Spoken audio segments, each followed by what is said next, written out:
Greetings, everyone. This is Michael Krause coming to you from Portland, Oregon. It's a pleasure to join you at the American Language Center in Amman, Jordan, and it's my honor to address you, my colleagues, at this gathering, Shaping the Way We Teach, Successful Practices Conference. I'm sorry I can't be there with you in person, but I'm really pleased that I can be with you virtually, and I hope this will be an effective e-learning experience for all of us. Before I begin, I want to give a note of thanks to a number of people. First, to the conference organizers. I know how much work goes on behind the scenes to put something like this on.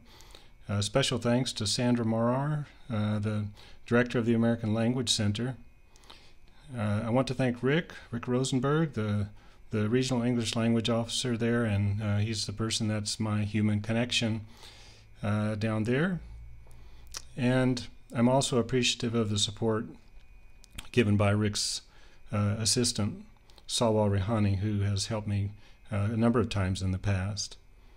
And finally, I'd be remiss if I didn't mention U.S. State Department English Language Specialist Program and Julia Walters for sponsoring me as an English language specialist. Now, today's presentation will be done in several parts. And in between each part, while the technicians are loading another segment, there will be some questions for you to consider. So if you're ready, let's get on with the presentation. If you'll notice the first slide, the title of the presentation today is Teaching English in the Digital Age, Call for a New Literacy. And you can see a picture of my former students on the front, and I do that to remind us that it's the students who are the real consumers here and the ones that are most important, so I always like to keep them in mind. Now, there will be a number of questions to consider, and I'd like to go through them now. The first is, what is CALL and how has it developed? A brief overview. Second, what's the significance of students being digital natives? We'll talk about what a digital native is and why that's important. Number three, what skills must English language learners possess in order to be considered literate in our 21st century? Number four, how can CALL help the learners to achieve this new multimedia literacy? And five, how can English language teachers prepare themselves to integrate CALL into the classroom?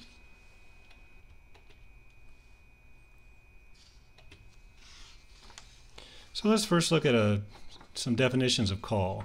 As most of you probably know, CALL stands for Computer Assisted Language Learning, and the traditional definition was a bit narrow. It was an approach to language teaching or learning. Computers are used. We use them for presentation of material, reinforcement or practice of the material, and finally assessment to see what was learned. And all of these things would include some interactive element. And today we think of CALL in a somewhat broader sense. And we consider CALL as actually an area of applied linguistics. And yes, it's concerned with teaching and learning of any second language, not just English, using the computer for assistance. Some CALL professionals develop their own materials and software.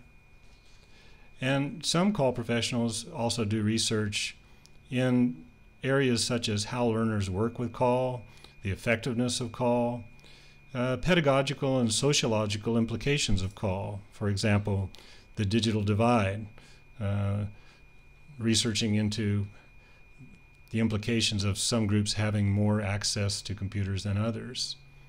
And finally, the future direction of CALL.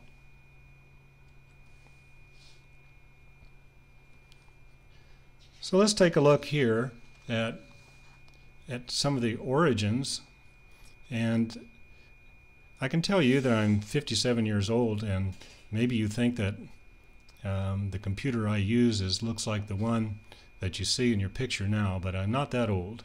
But in the 1960s, computers were confined to large universities, and programs were developed on these mainframe computers. They cost millions of dollars, and they were thousands of times less powerful than the computers we have on our laptops on our desktops, excuse me, today. But when we move into the 70s, we had the arrival of a personal computer, and this may look like a dinosaur as well to you, but they were much more affordable. This particular one we're looking at cost about $600, and there were about 250,000 of them made. And so there was an explosion in the audience of people using computers, and there was a boom in call program development, and there was a flurry of people who began writing about call and doing research on call.